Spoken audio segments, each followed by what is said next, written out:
My wife divorced me by text message and EMT'd our joint account. She walked straight into my trap. Imagine waking up one morning and realizing your entire life has been turned upside down. My wife emptied our joint bank account, walked out on our marriage, and thought she had the upper hand. But what she didn't know was that I had set a trap she never saw coming. This is the story of how I turned betrayal into ultimate revenge. Stay with me, because what happens next will blow your mind. I've always thought of Miami as a city of contrasts. The relentless sun, the gleaming skyscrapers that line the coastline, and the shimmering turquoise water stretching to the horizon, it all paints a picture of success and possibility.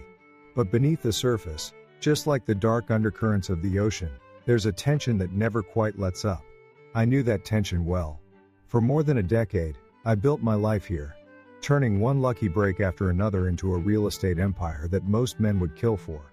I'm talking about deals that would make anyone's head spin, million-dollar properties, high-stakes negotiations that ended with champagne on private jets, and that intoxicating sense that I could bend the world to my will. I had it all. Or so I thought. The luxury cars, the house that looked like it had been pulled from the pages of a magazine, and, of course, Sienna. When I met her, she was like nothing I'd ever seen. She walked into that charity gala on Brickell Avenue with an elegance that stopped time. Every man in the room noticed her, but it was me she smiled at. That kind of confidence, smooth, effortless, was magnetic. I told myself it was love, that she was my partner in this crazy, high-powered life I'd built. For years, she played the part perfectly. Sienna was the woman who could work a room, who could talk about art and wine and investments as easily as I closed deals.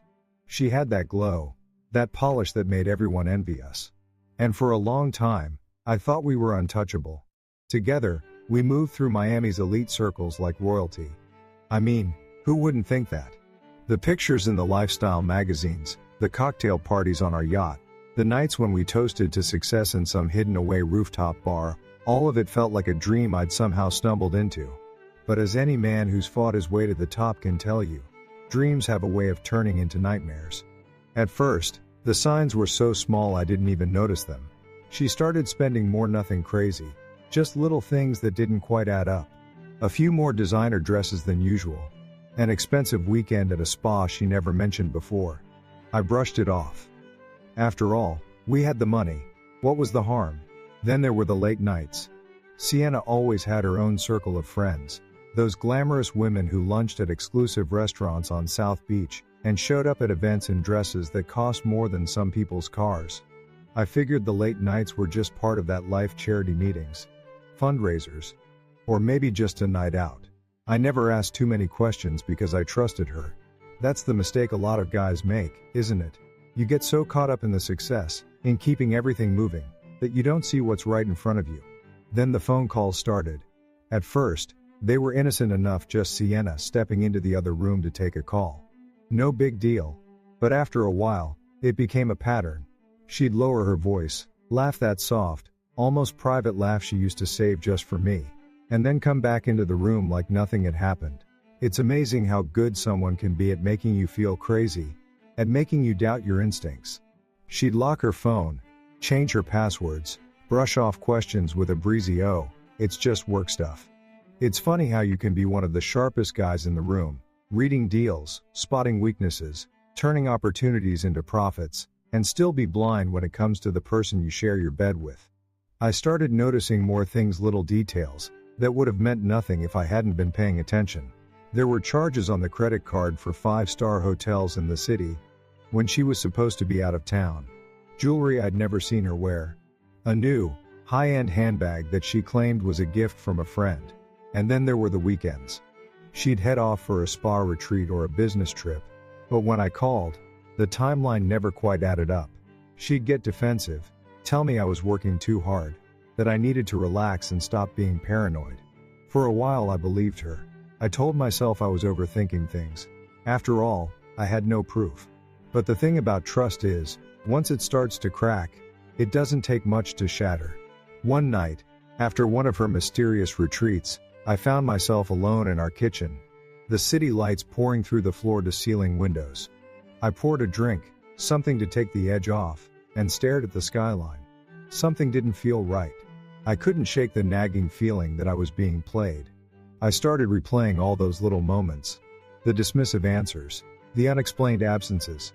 The way her face seemed to light up at her phone more than it did when she looked at me. And then it hit me like a punch to the gut. Sienna wasn't who I thought she was. Or maybe she was, and I'd just been too blind to see it. Either way, I knew one thing: my life wasn't what it seemed. And I was going to find out why. I couldn't keep ignoring it anymore. There were too many signs, too many questions she wouldn't answer. Every time she came back from one of her so-called spa weekends, there'd be another piece of the puzzle. I didn't want to put together a new bracelet I never saw her wear again, a room charge from a hotel that wasn't anywhere near a spa, or an Uber receipt that dropped her off at an address I didn't recognize. I used to tell myself that I was paranoid, that she was just stressed, or that it was all in my head. But deep down, I knew. I could feel it. Something was off. Sienna had changed, and no matter how much I wanted to believe it was just a rough patch, I knew it wasn't. One evening, as I sat in my office, going over paperwork for a multi-million-dollar deal, my phone buzzed with another notification, another credit card charge for a restaurant I'd never heard of. I stared at it, my stomach twisting. She'd said she was meeting friends for drinks downtown, but this wasn't a bar. It was a high-end restaurant in Coral Gables, a place where couples went for romantic dinners, not where a group of girlfriends gathered to blow off steam. I tried to push the thought aside and focus on the deal in front of me, but my eyes kept drifting back to my phone, to that charge. Something inside me snapped. I opened the banking app, scrolling through the transactions, and started connecting the dots. This wasn't a one-time thing. There were hotel stays she hadn't mentioned, luxury stores she never shopped at when she was with me, and little transactions that didn't make sense. It was like finding cracks in a dam and realizing they were everywhere. The worst part was how casual she was about it all. When she got home, she acted as if nothing had happened, like she wasn't spending money that didn't add up, like she wasn't pulling away from me more and more every day. She'd kiss me on the cheek, ask how my day was, and then retreat to her room, her phone practically glued to her hand. When I tried to talk to her, she'd shrug me off. "I'm just tired," she'd say. Or, "It's been a long day." I'd offer to take her out, to spend more time together, but she always had some excuse. She needed space, she needed a break. And the more I tried, the more distant she became. It was like she was already gone, like she'd checked out of our marriage, and was just waiting for the right moment to make it official. Then came the night I couldn't ignore any longer. I'd been working late, going through contracts in the kitchen, when I heard her phone buzz on the counter. She'd left it there by accident, something she never did anymore. I glanced at the screen and saw a name I didn't recognize. My heart started pounding. I know what you're thinking. This is the part where I should have looked away. Should have respected her privacy. Should have waited until she got home and asked her about it. But let's be honest, any man who's been in my position would have done the same. I picked up the phone, opened the message, and there it was. "I miss you. When can I see you again?" My hands shook as I scrolled up, reading a string of messages that left no room for doubt. She wasn't at a spa. She wasn't out with friends. She was with him. Some guy named Chase. I put the phone down and stared at it, my chest tight. I felt like an idiot. How long had this been going on? How many times had I brushed off those late nights, those cryptic answers, those expenses that didn't add up? I wanted to punch something, to scream, to storm out of the house and confront her wherever she was. But I didn't. I stood there, gripping the counter, my mind racing. This was it. The proof I'd been dreading.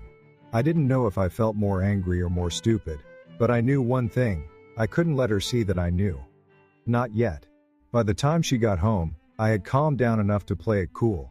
She walked in with that same air of nonchalance, her bag over her shoulder, her heels clicking against the tile. I asked her how her night was, and she gave me the usual line: drinks with friends, nothing special. I nodded, pretending to believe her. But inside, I was taking mental notes. Her body language was different now that I knew. The way she avoided eye contact, the way she hesitated before answering my questions, it all felt so obvious. And I couldn't help but wonder, had it always been this obvious, and I'd just been too blind to see it? That night, lying in bed next to her, I couldn't sleep. I stared at the ceiling, replaying every moment of our relationship. All the trips we'd taken, the nights we'd stayed up talking about our future, the times I'd thought we were solid, unbreakable. It all felt like a lie. I didn't know who she was anymore. The woman I married wouldn't do this. The woman I fell in love with wouldn't sneak around behind my back, spending money we'd worked hard to earn on someone else. But the woman lying next to me now? I didn't recognize her. As the days passed, I started paying closer attention. I stopped brushing things off. I kept an eye on the bank accounts, on her schedule, on the little details she probably thought I never noticed. And the more I looked, the more I found. Every dinner she had with the girls turned out to be at a place known for its romantic ambiance.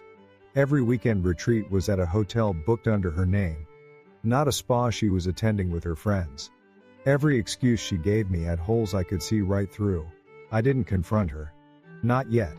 I knew if I came at her too soon, she'd deny it, make me feel crazy, maybe even convince me that I was the one in the wrong.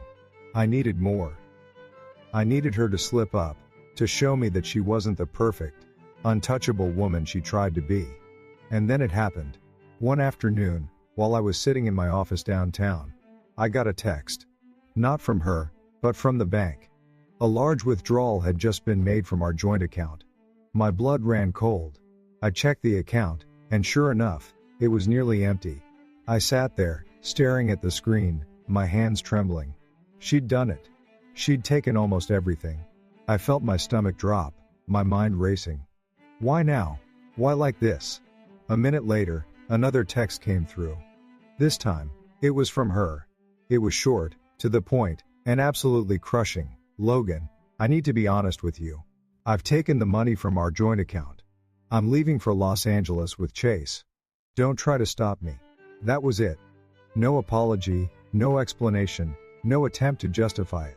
Just a cold, blunt declaration that she was done. I stared at the message, my heart pounding, my head spinning. I wanted to throw my phone across the room, to drive to wherever she was and demand answers. But then I stopped. I read it again, and something clicked. She thought she had won. She thought I was sitting in my office, broken, devastated, defeated. She thought she'd outplayed me. But what she didn't realize was that I'd seen this coming. I'd been watching, waiting, preparing for the day she made her move. She thought she was taking everything from me. What she didn't know was that the account she emptied was just a decoy. The real money was safe, far beyond her reach. She thought she was walking away the victor, but she was walking straight into a trap. I looked at her text one last time, then typed my reply. 2 simple words, good luck. She wouldn't know what hit her. At this point, I knew she had taken everything she could. But did she really think I wouldn't notice? Did she really believe she could just walk away unscathed? Stay tuned, because in the next part, I'll reveal exactly how I set the trap and how it caught her by surprise. Who do you think strikes first? If you think she outsmarts me, comment "un." If you think I've got her beat, comment "woo." Let's see what you think. I didn't say a word to her. Not then, not yet. I wanted to. God knows I wanted to. But I had to play this right. If she thought she'd won, that was fine by me. It was better for her to believe I hadn't seen it coming. Better for her to feel safe, secure, as though she had me cornered. That smug satisfaction of hers would make it all the sweeter when she realized what I'd been up to. I had to stay calm, to keep my emotions in check. I've spent my career reading people, understanding their weaknesses, knowing when to push and when to pull back. This was no different. I just had to treat her betrayal like any other high-stakes negotiation, one I couldn't afford to lose. The first step was to call Vanessa. Vanessa Hayes isn't just any lawyer. She's one of those people who could tear apart a multi-million-dollar divorce case before her morning coffee. I've seen her in action before. She's brutal, efficient, and doesn't miss a single detail. If there was anyone I trusted to handle this, it was her. I explained everything. The suspicious transactions, the constant lies, the way Sienna had been bleeding our accounts dry little by little. Vanessa listened quietly, asking a few pointed questions here and there, and when I finished, she was silent for a moment. Don't do anything, she finally said. Don't confront her. Let her think she's winning. The more confident she feels, the more reckless she'll get. That's when we'll make our move. Her words stayed with me. I wanted to rush in, to confront Sienna with everything I'd found. But Vanessa was right. If I tipped my hand too soon, Sienna would just find a new way to hide what she was doing. She might even find a way to pin it on me, turn it into some story about how I'd been neglectful, how I'd driven her into Chase's arms. No, I couldn't risk that. I needed to let her keep playing her game while I set the stage for mine. So, I went about my day as if nothing had changed. I kept working, kept smiling, kept pretending that I was too busy to notice what was happening right under my nose. It was one of the hardest things I've ever done, but it was necessary. I had to let her think she had the upper hand. Behind the scenes, though, I was busy. I started moving money, transferring assets into accounts she didn't know about, putting my most valuable investments under trusts she couldn't touch. I talked to Vanessa nearly every day, making sure every move I made was airtight. If Sienna thought she was draining me dry, she was in for a rude awakening. The accounts she had access to were nothing more than a decoy. Every dollar she took was money I'd already written off, money I'd left there specifically for her to find. She thought she was robbing me blind, but the truth was, she wasn't even scratching the surface. At the same time, I started collecting proof. I hired a private investigator to track her movements, to document every weekend business trip, every late-night rendezvous. He followed her to a high-rise downtown, watched her walk into a penthouse where Chase was waiting for her. He took photos, recorded video, gathered enough evidence to sink her if she tried to fight me in court. I also kept track of the bank statements, every charge she made, every withdrawal. Vanessa told me to save everything, to make sure there wasn't a single hole in my case. So I did. I kept copies of every transaction, every receipt, every suspicious expense. By the time I was done, I had a mountain of evidence that proved just how far she'd gone. As I put the pieces together, I started to see the full picture. Sienna wasn't just cheating on me, she was planning her escape. She wasn't just spending our money, she was siphoning it, slowly building her own nest egg so she could leave me behind.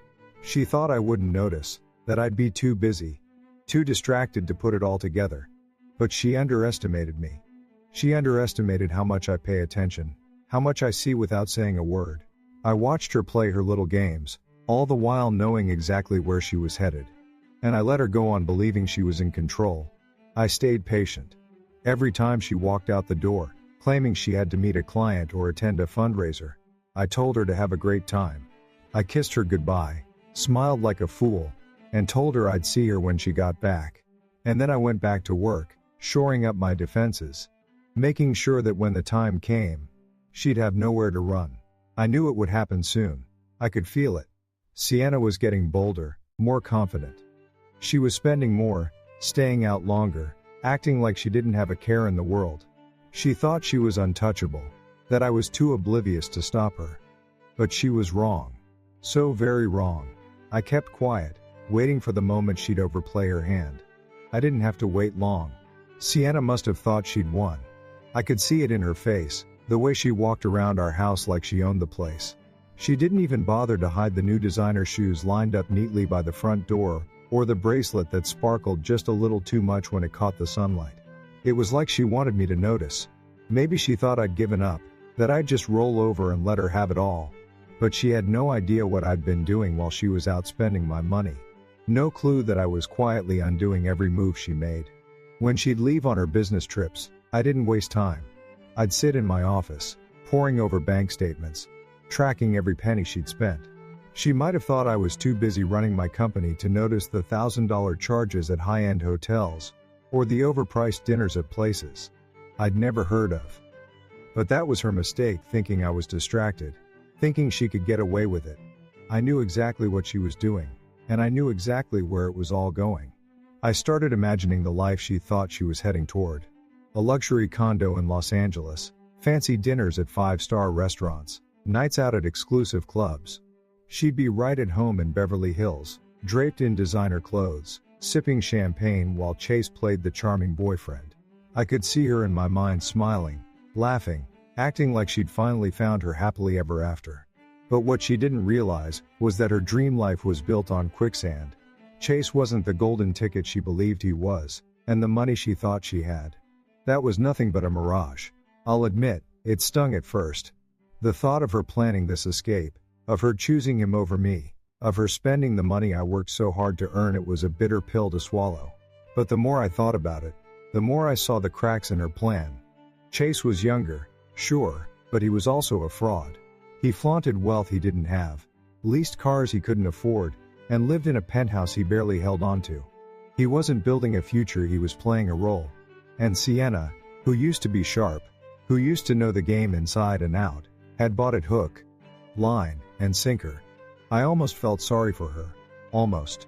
She thought she was moving on to bigger and better things, but all she was doing was trading one set of problems for another. Chase might have seemed like an upgrade, flashier, younger, more exciting, but he was nothing more than smoke and mirrors.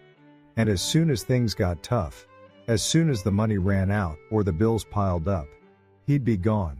I knew it. I'd seen it happen before. I could have warned her, told her the truth about the guy she was running off with. But why bother? She wouldn't have listened anyway. People like her never do. So I let her go on thinking she was in control. I watched as she posted pictures on Instagram, carefully curated shots of cocktails on rooftop terraces, snapshots of expensive shoes she claimed were just a little treat. Her captions were always something like, "Living my best life," or "New beginnings." It was laughable, really.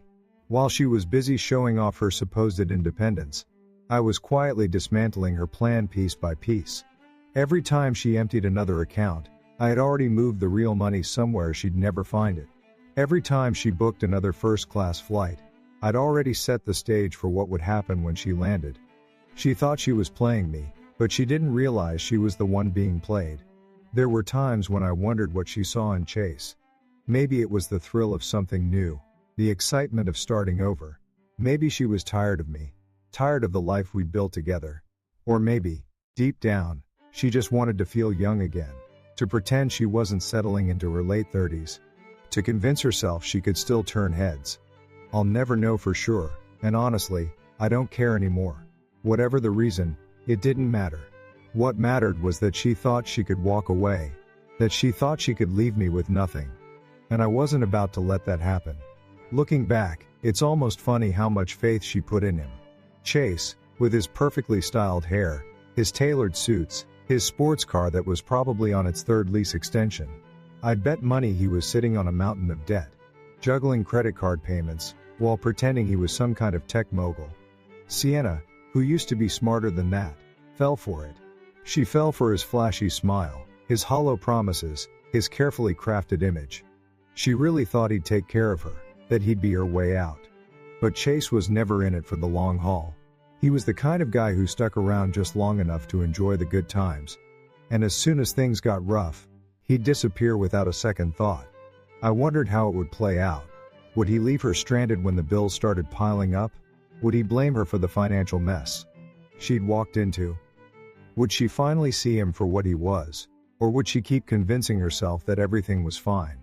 I didn't know, and honestly, I didn't care.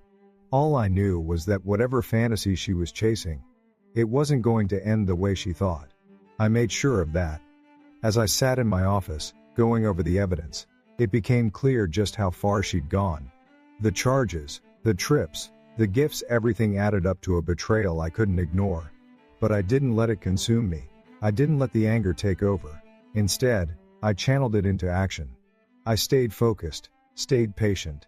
Every time she posted another picture, every time she walked through the door with that smug look on her face, I reminded myself that she was digging her own grave. All I had to do was wait for the right moment to let her fall in. I spent my nights going through the evidence. Every charge, every receipt, every little detail she'd left behind, it all painted a clear picture of what she was doing and who she was doing it with. I sat at my desk, the glow of the laptop screen highlighting the credit card statements, hotel bills, and Uber receipts. She wasn't careful anymore. Maybe she thought I was too busy, too blind, or too trusting to notice, but each new charge she made was like another piece of the puzzle falling into place. It wasn't just one trip or one dinner, it was a pattern.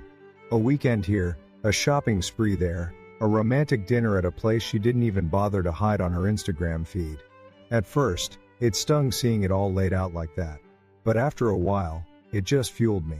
I wasn't going to let her take everything I'd worked for. If she wanted to play games, fine. I could play too.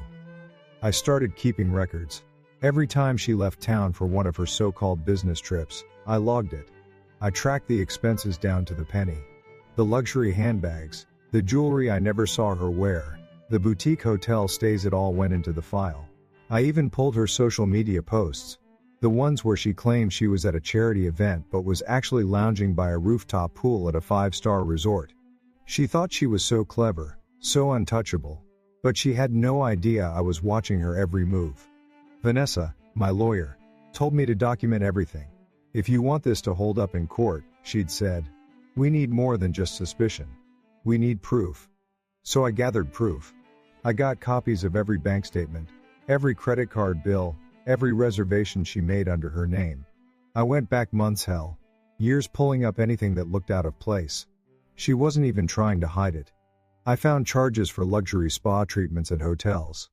I knew she'd never stayed in when she was visiting family. I found plane tickets she bought for Chase, the so-called tech entrepreneur she'd latched onto. She was living like she was already divorced, like the money was hers and hers alone. And while she was spending, I was building my case. I wasn't just looking at the transactions though. I was looking at her behavior. The way she avoided me when she came home. The way she'd lock her phone the moment I walked into the room. She started taking calls in the guest bathroom, claiming she needed privacy for work stuff.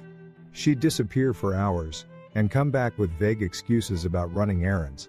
She thought I wasn't paying attention, but I was. Every little thing she did went into that mental file I was keeping. I'd sit there at night, alone in our bedroom, going over the details in my head. The late nights, the sudden trips, the unexplained charges. It was all there, clear as day. I hired someone too. A private investigator. I figured if she was going to go out of her way to lie to me, I might as well know the truth. The Pi followed her, snapped photos, recorded videos. Nothing scandalous, just proof that she was exactly where I thought she'd be. Not at work. Not at a charity gala, but with Chase. They met at a downtown penthouse, a place that screamed new money. He wasn't even subtle about it. They'd walk into the building together, arm in arm, like they didn't have a care in the world. And every time I saw one of those photos, I felt that knot in my stomach tighten. Not because I was surprised, but because it confirmed what I'd already known. She wasn't just betraying me, she was flaunting it. I didn't confront her right away. Vanessa's voice was always in the back of my mind. Let her think she's winning. I wanted to blow up, to throw the photos in her face, to demand answers. But I couldn't. Not yet. If I showed my hand too soon, she'd find a way to turn it around, to twist it into something that made me look like the bad guy. She was good at that, playing the victim, making it seem like I was the one who'd failed her. I had to wait. I had to be patient. So I kept my mouth shut and kept collecting proof. The bank statements, the photos, the receipts, it all went into a secure folder. A folder she'd never find. A folder I'd use when the time was right. The funny thing is, she never noticed. She never saw the change in me, never caught on that I was one step ahead.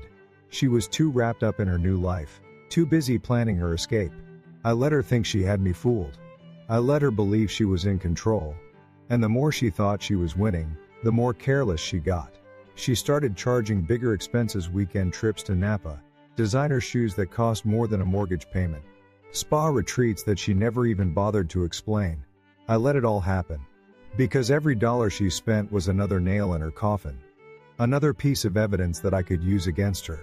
I'll never forget the night I sat at my desk, staring at a photo the Pi had sent me. It was Sienna and Chase, sitting on the balcony of his penthouse, champagne glasses in hand, smiling like they didn't have a care in the world. She looked happy, happier than I'd seen her in years. But I knew it was fake. I knew that smile would disappear the second she realized what I'd been doing. And that thought kept me going.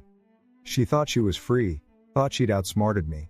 But the truth was, she'd been playing into my hands the whole time. She just didn't know it yet. As the weeks rolled on, I kept watching her build her fantasy life, oblivious to the fact that it was all about to collapse. Every time she swiped my card, or posted another filtered picture of some overpriced meal, I logged it. I kept telling myself it wasn't personal anymore. It was business. The way she'd flaunt those weekend trips to New York or dinners at trendy rooftop lounges in Miami Beach. She must have thought I was too buried in my work to notice. But I noticed. I saw every detail. And with each one, I knew I was one step closer to putting an end to this charade. She had no idea I was preparing for the moment she made her big move. The moment she thought she'd finally won. All the while, I was tightening the noose. Sienna was getting reckless. That was the first mistake. She started spending larger amounts, throwing around money like she was untouchable. A designer coat that cost more than a month's rent at one of my condos. A trip to Aspen, where she posted selfies on the slopes while I sat in my office, laughing at how predictable it all was. It was almost like she wanted me to notice, like she wanted to rub it in my face. But every dollar she burned, every photo she shared, every smug little smile she gave me when she walked in the door, just added more fuel to my case. The more she thought she was winning, the more I knew she was playing right into my hands. I remember sitting at my desk one evening, reviewing a charge for a luxury resort in the Bahamas. She told me it was for a charity retreat. Charity. The irony almost made me laugh. There was no retreat, no gala, no group of well-heeled philanthropists sipping champagne and talking about how to save the world.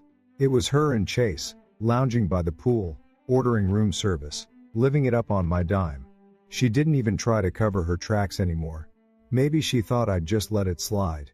Or maybe she thought I was too stupid to figure it out. Either way, it didn't matter. I had her. I had the receipts. I had the photos. I had the records that showed exactly what she'd been doing. And I knew it was only a matter of time before she walked straight into the trap I'd set. Vanessa kept me focused. She'd call me every few days, checking in, making sure I hadn't confronted Sienna too soon. Patience, she'd say. Just let her keep going. And that's exactly what I did. I stayed calm, stayed quiet, stayed out of her way. I knew Sienna would get more careless the closer. She thought she was to freedom. And she did. She started spending even more money, taking more trips, posting more photos. It was almost too easy. I felt like a hunter watching his prey, letting it think it's safe. Letting it move closer and closer until it's within striking distance. She had no idea I was ready to pounce. I think part of me wanted her to realize what was happening, to see the cracks forming in the world she'd built. But she never did. She was too wrapped up in Chase, too busy planning her new life to notice the foundation crumbling beneath her. And Chase, he wasn't any better. He strutted around like he was some big shot. But I knew the truth. He was just a kid playing dress up, a guy who didn't have the money or the clout to back up his big talk. Sienna might have thought she was trading up, but all she'd really done was trade down. She was leaving a solid, stable life for a shiny, hollow illusion. And she was too blind or too stubborn to see it. The thing about people like Sienna is that they always think they're smarter than everyone else. She thought she was outmaneuvering me, that she was 3 steps ahead. But the truth is, she was predictable.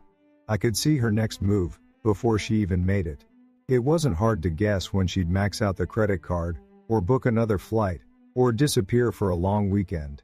Every time she did, I was one step ahead, documenting everything, building my case, making sure that when the time came, I'd have everything I needed to take her down.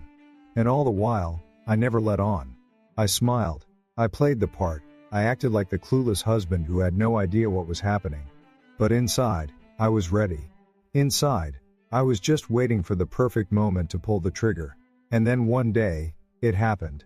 A huge charge popped up, a 5-figure transfer straight out of the joint account. I stared at the screen, my heart pounding, my hands steady. This was it. This was the moment she thought she'd hit the jackpot, thought she'd drained me dry. But what she didn't know was that the account she'd emptied was nothing but a decoy. The real money, the real assets, had been moved months ago. Everything she thought she was taking was just a mirage, a distraction. I knew the moment she saw that balance hit zero, she'd feel a rush of triumph. She'd think she'd won. And that was exactly what I wanted. Because what Sienna didn't realize was that the game wasn't over. It was just beginning. I didn't have to wait long for her to make her move. It happened on a quiet Thursday afternoon. I was sitting in my office downtown, working through the final details of a deal that would net me another 7-figure payout, when my phone buzzed. At first, I thought it was just another email, but when I glanced at the screen, I saw her name. I hesitated. For a moment, I thought maybe she was reaching out to explain, to confess, to try to salvage what little dignity she had left. But then I opened the message. Logan, I need to be honest with you. I've taken the money from our joint account. I'm leaving for Los Angeles with Chase. Don't try to stop me. That was it. No apology, no excuse, just a cold, blunt declaration that she was gone. For a second, I just stared at the screen, trying to process the words. I should have been furious. I should have felt betrayed, gutted, humiliated. But instead, all I felt was a deep, calm satisfaction. This was the moment I'd been waiting for. The moment she thought she had me beaten, broken, and defeated. She had no idea what she'd just done. I leaned back in my chair, a slow smile spreading across my face. I could almost picture her as she typed that message, probably sitting in a first-class lounge at Miami International, her designer luggage at her feet, a glass of champagne in hand. She must have felt so triumphant, so sure that she'd pulled off the perfect heist. But she had no idea the trap had already been set. She didn't realize that the account she drained was nothing but a decoy, that the real money had been moved months ago to accounts she didn't even know existed. She didn't know that every dollar she thought she'd stolen was already gone. I took a sip of my coffee, letting the warm bitterness steady me. I thought about the look on her face when she realized the truth. The confusion, the disbelief, the slow dawning realization that she had played right into my hands. For the first time in weeks, I felt completely in control. She thought she was escaping, thought she was leaving me in the dust. But what she didn't know was that I'd been planning this moment from the start. I typed out my response. 2 simple words. Good luck.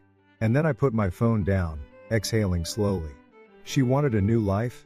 Fine, she could have it. But it wouldn't be the life she thought she was getting.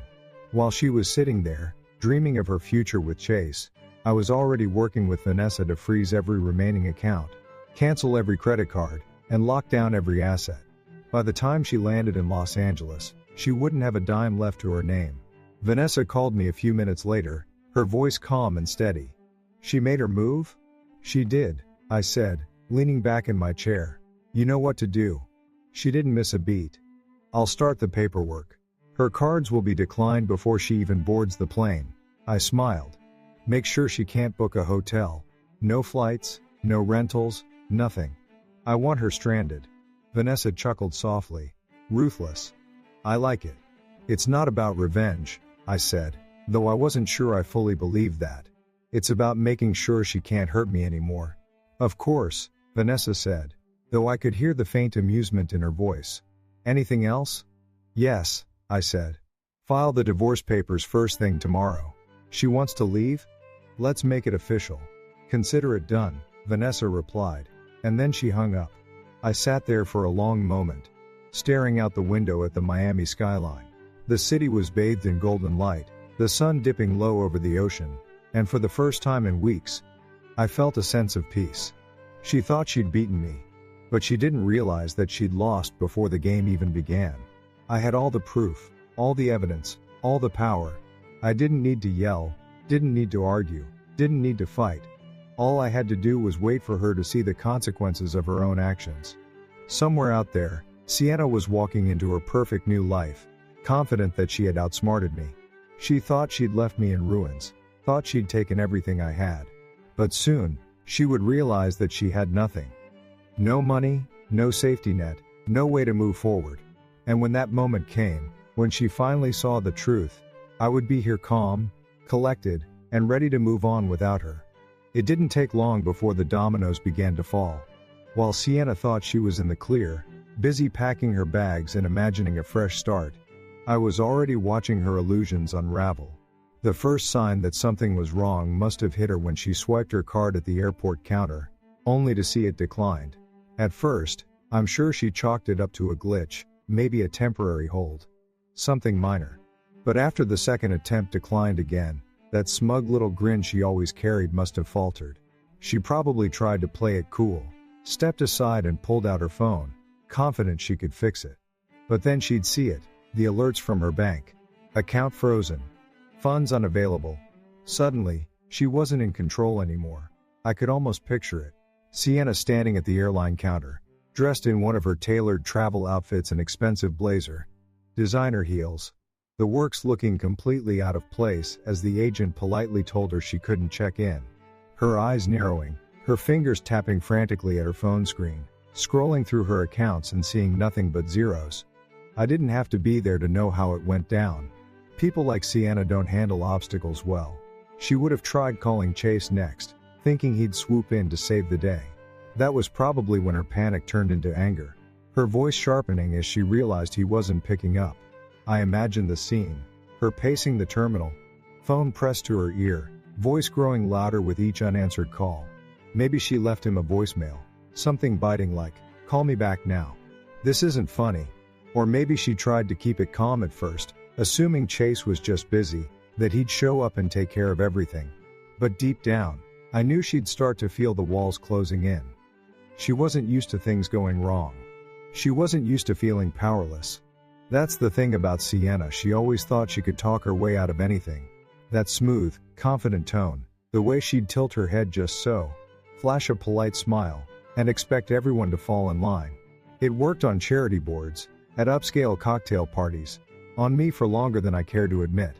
But standing there in that airport, with no one coming to her rescue, with no money to book another ticket or even pay for a hotel room, her charm would have run out fast. The world wasn't bending to her will anymore, and she'd never felt that before. By the time she made it out of the terminal, I'm sure she was furious. That pristine composure she wore like armor would have cracked. She'd blame Chase, of course. It couldn't be her fault. Couldn't be her decisions that led to this mess. No, it had to be him, or the bank, or maybe even me. She probably thought I'd retaliated, that I'd been petty enough to cut her off out of spite. She wasn't entirely wrong, but what she didn't know was that she'd done most of the work for me. I'd just taken advantage of her arrogance, her carelessness, and her belief that she was untouchable. I wasn't thinking about revenge anymore. By then, it wasn't about getting even. It was about closure. I wanted her to see, to truly understand, that the life she'd tried to steal was never hers to begin with. She thought she could take everything I'd built, everything I'd worked for, and walk away laughing. Instead, she was stuck in an airport, stranded, broke, and completely alone. The irony wasn't lost on me. She'd spent months living for herself, spending my money, planning her escape. And now, at the very moment she thought she was free, she had nothing. Meanwhile, I sat back and waited. I could have called her, rubbed it in, told her exactly how I'd set this up. I could have answered her desperate texts, let her hear the satisfaction in my voice as I explained how I'd moved every asset out of her reach, how I'd known about Chase from the start, how I'd been 10 steps ahead all along. But I didn't. What was the point? She didn't need me to explain anything. The silence was enough. She'd get the message, loud and clear, every time she tried to use a card that didn't work, every time she checked her bank balance and saw nothing there. And then there was Chase. I knew he'd cut and run the moment things got difficult.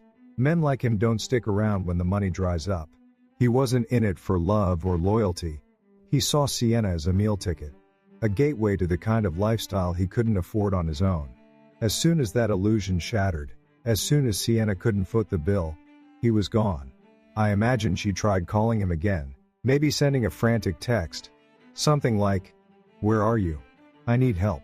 And when he didn't respond, when she realized he wasn't coming back, that's when reality truly hit. She'd bet everything on him, and now she had no one. That was the moment I'd been waiting for.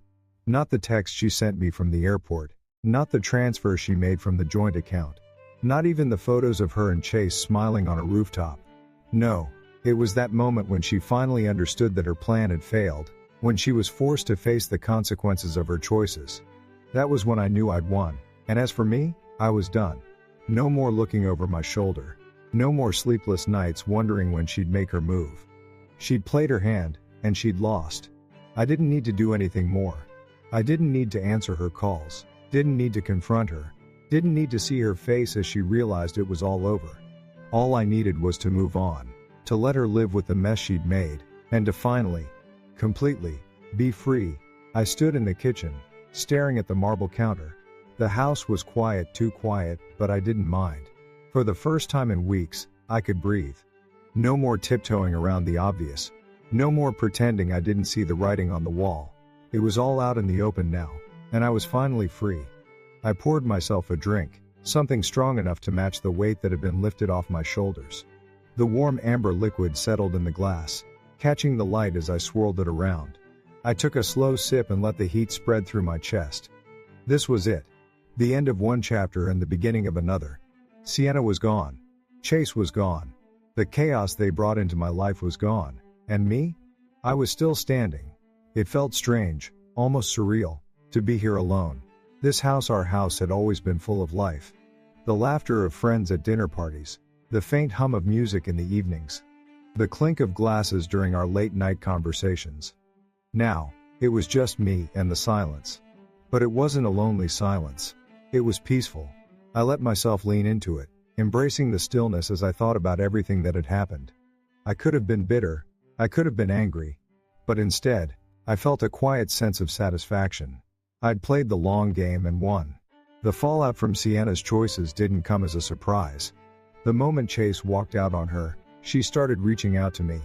It began with short texts, simple, desperate questions. Can we talk? I need to explain. It's not what you think. I read each one and then deleted them.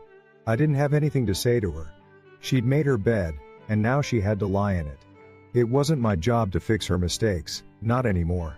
She'd spent months, maybe longer, convincing herself that she was the victim, that I was the one who'd failed her. But now, faced with the reality of her own decisions, she was floundering. It wasn't my problem. I wasn't her safety net. One night, she even called. I let it ring, watching her name flash on the screen before sending it to voicemail. A minute later, I played it back, curious to hear what she had to say. Her voice was shaky, almost unrecognizable. Logan, please. I just need to talk. I made a mistake, okay? Chase isn't who I thought he was. I didn't mean for things to get this bad. She went on for a while, rambling about how she felt trapped, how she'd let things spiral out of control. I listened to the whole thing, then deleted it without a second thought. I wasn't going to get dragged back into her mess. She'd already cost me enough emotionally, financially, and otherwise.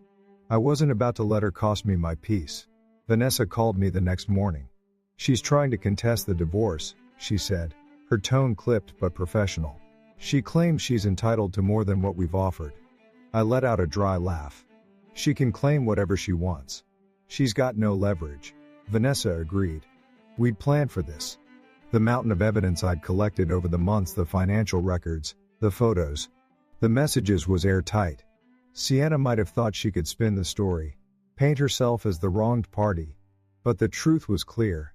She had betrayed me. She had siphoned off money. She had tried to walk away with everything I'd built. The courts would see that, and they'd side with me. For the first time in years, I wasn't worried.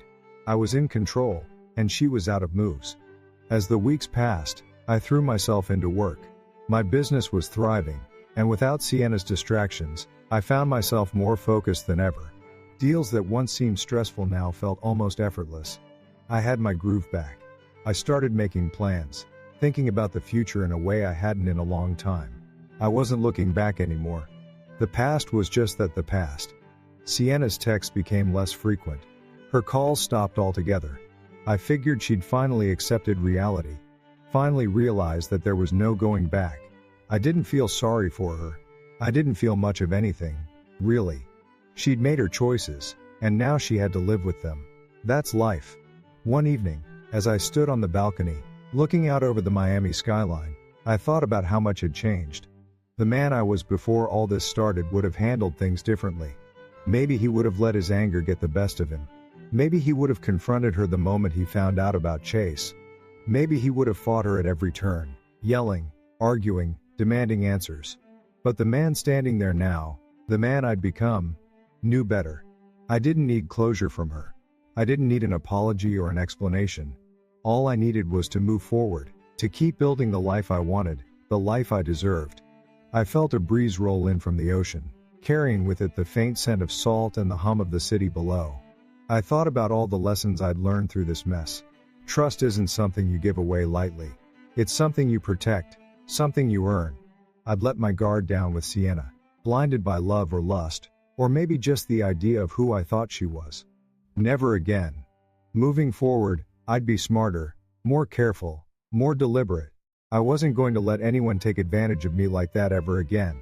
I raised my glass to the skyline, a silent toast to my future. This wasn't the end of my story, it was just the beginning of a new chapter. One where I was stronger, wiser, and free. Free from the lies, free from the betrayal, free from the toxic weight of a relationship that had been dragging me down for too long. I'd lost a lot. Sure. But I'd gained something even more valuable: clarity. Clarity about who I was, what I wanted, and what I deserved. The city lights flickered in the distance, and I took another sip. I didn't know what tomorrow would bring, but I knew one thing for sure: I was ready for it. Whatever came next, I'd face it head on. No more looking back, no more second guessing. Just me, my work, my life. And for the first time in years, that felt like enough. So, in the end, she thought she was walking away with everything. She thought she'd leave me broke, defeated, and scrambling. But instead, I turned the tables, and she was the one left with nothing. Now that you've heard my story, what would you have done in my position? Would you have set the trap? Or would you have confronted her head on? Leave a comment below. I want to hear your thoughts.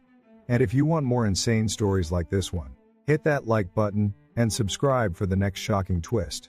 Trust is one of the most valuable assets we have in America. But we need to protect it.